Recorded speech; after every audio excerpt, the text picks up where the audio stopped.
Silk route, যার মূল আকর্ষণ হলো জিগজ্যাগ রুট। 35টা শার্প হেয়ারপিন লুপকে একসাথে দেখতে গেলে আপনাকে আসতে হবে থাম্বির একটু ওপরেই আপনি পেয়ে যাবেন বরফে মোড়া নাথাং। এই সবটা একসঙ্গে দেখবো আমরা এই ভিডিও। কিছু জায়গা থাকে যেখানে গেলে শব্দের দরকার হয় না। আজকের সকালটা শুরু হচ্ছে তেমনই একটা জায়গা থেকে। আমাদের 3 নাইট 4 ডে সিল্ক রুট ট্রিপের থার্ড ডেটা শুরু হচ্ছে পদমচেন থেকে। পদমচেন, where silence speaks louder than noise। শহরের ব্যস্ততা, হর্নের আওয়াজ সব কিছু সরিয়ে রেখে আমরা পদমচেন থেকে এগিয়ে চলেছি প্রথমে থাম্বি ভিউ পয়েন্টের দিকে। এখান থেকে আমরা জিগজ্যাগ ভিউ দেখব সিল্ক রুটের এবং তারপর যাব নাথাং ভ্যালি। বরফে মোড়া নাথাং ভ্যালি দেখে আমরা এগিয়ে চলব গ্যাংটকের উদ্দেশ্যে। পদমচেন থেকে থাম্বি ভিউ পয়েন্ট যাওয়ার পথেই পড়ল পাহাড়ি গ্রাম জুলুক। জুলুক মানেই পাহাড়ের বুক চিরে উঠে যাওয়া আঁকাবাঁকা রাস্তা আর একটার পর একটা লুপ। জুলুক মানে এক অন্য অনুভূতি। কুয়াশার আড়াল থেকে সূর্যের আলো ছুঁয়ে যায় পাহাড়ের গা, আর ধীরে ধীরে সামনে ভেসে ওঠে কাঞ্চনজঙ্ঘা। থাম্বি ভিউ পয়েন্টে পৌঁছে দেখতে পেলাম সিল্ক রুটের অ্যাকচুয়াল জিগজ্যাগ ভিউটা, আর অপরদিকে দেখতে পেলাম কাঞ্চনজঙ্ঘা। সব মিলিয়ে অ্যাম্বিয়েন্সটা এমন ক্রিয়েট হলো যে মনে হলো sometimes you don't need words, you just need places like this. Honestly বলতে গেলে এই মোমেন্টগুলো হয়তো ফ্রেমবন্দি করা যায় ঠিকই, তবে এই অনুভূতিগুলো ভাষায় প্রকাশ করা যায় না। মনে হয় প্রকৃতি তার নিজের সেরা রূপটা যেন আমাদের সামনে তুলে ধরেছে। এখানে দাঁড়িয়ে থাকলে মনে হয় সময় যেন থেমে গেছে, শুধু অনুভব করা যায় হাওয়ার শব্দ আর পাহাড়ের নিঃশ্বাস। এখানে মেঘের সমুদ্রের মাঝে কখনো আড়ালে চলে যায় কাঞ্চনজঙ্ঘা, আবার কখনো সমহিমায় বিরাজমান তিনি। থাম্বি আসলে অপেক্ষা সার্থক হবেই, কারণ থাম্বি শেখায় সব সৌন্দর্য একসঙ্গে ধরা দেয় না। পাহাড়ের কোলে দাঁড়িয়ে থাকা ওই চমড়িগাই বা ইয়াকগুলো যেন থাম্বির সৌন্দর্যকে আরো বাড়িয়ে তুলেছে।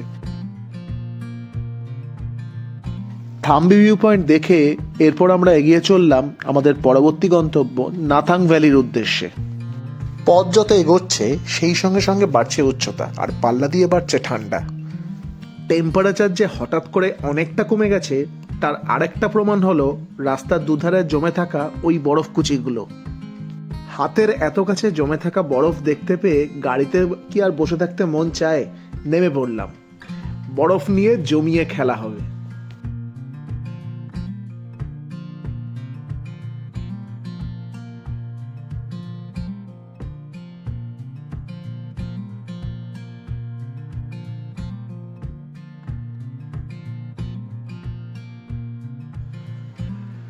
বরফ নিয়ে আমাদের এন্টারটেনমেন্টের কোনো কমতি ছিল না।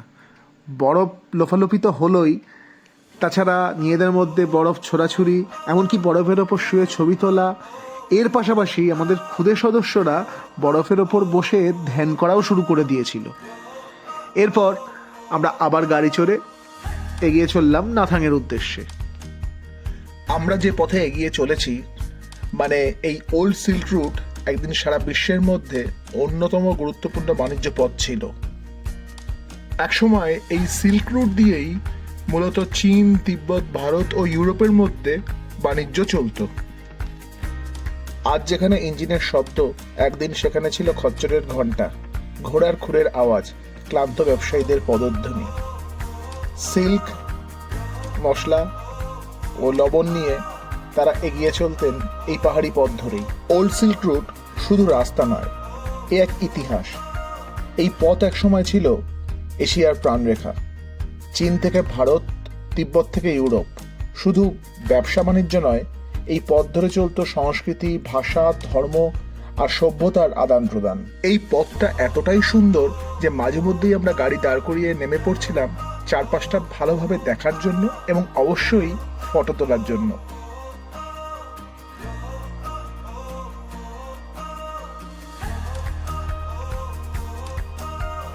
সত্যজিৎ রায়ের লেখা ফেলুদার গল্পে লালমোহন বাবুর প্রথমবার কাঞ্চনজঙ্ঘা দেখার অনুভূতিটা প্রকাশ পেয়েছিল একটা কবিতার মাধ্যমে। মনে পড়ে গেল সেই কবিতাটা। ওই কাঞ্চনজঙ্ঘে দেখেছি তোমার রূপ উত্তরবঙ্গে, মুগ্ধ নেত্রে দেখি মোরা তোমারে প্রভাতে, সাঁঝেতে আর এক রূপ ভুল নেই তাতে। তুষার ভাস্কর্য তুমি, মোদের গৌরব, সবে মিলে তোমারই করি মোরা স্তব। তবে এখানে একটাই পার্থক্য, আমরা উত্তরবঙ্গের বদলে সিকিম থেকে দেখছি কাঞ্চনজঙ্ঘার এই রূপ।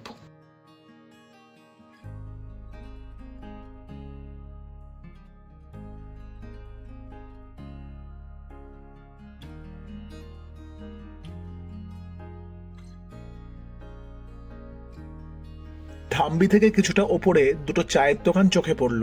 ঠান্ডায় এমনিতেই হাত পা জমে যাচ্ছিল, অতএব গরম চা না হলে ঠিক জমছিল না। চায়ের সঙ্গে পেলাম পাহাড়ি মোমো আর ম্যাগি, মন্দ কি।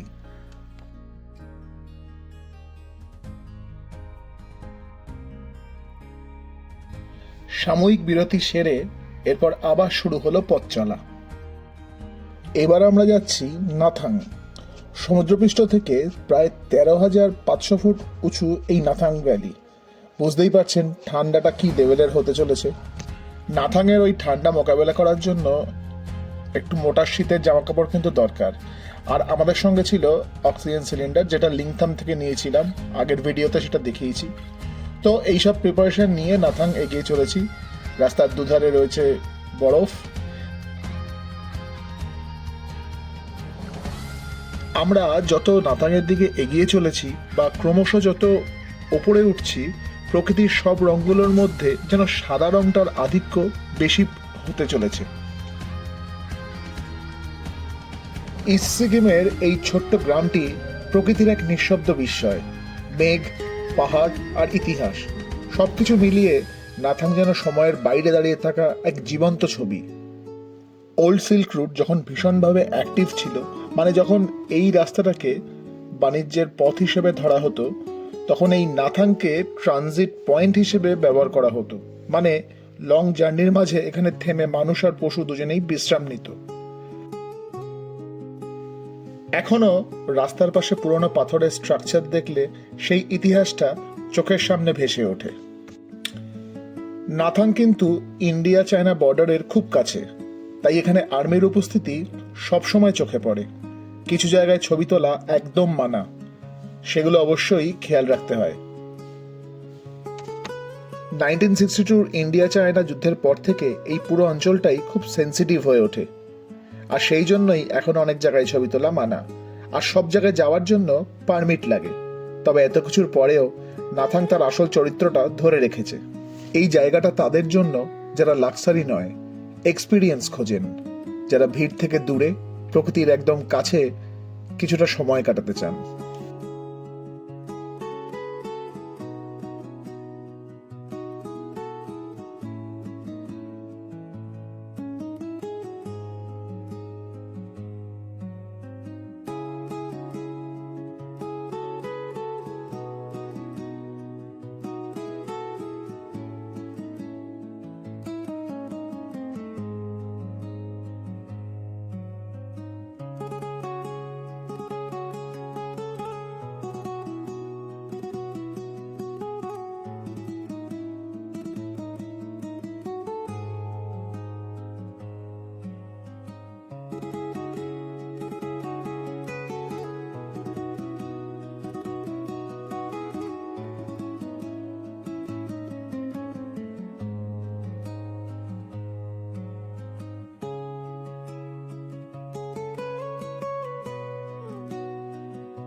নাথাংয়ে বরফ নিয়ে ছুটিয়ে এনজয় করে এবার আমরা ধীরে ধীরে নামছি গ্যাংটকের দিকে।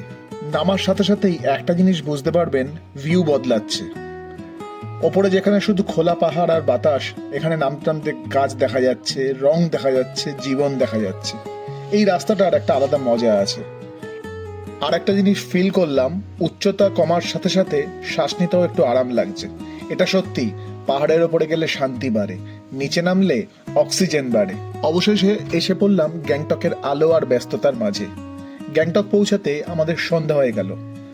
নির্জন পাহাড় থেকে আবার শহরের জীবনে ফেরা, নীরবতা থেকে কোলাহলে ফেরার এই ট্রানজিশনটা ভীষণভাবে ফিল করলাম।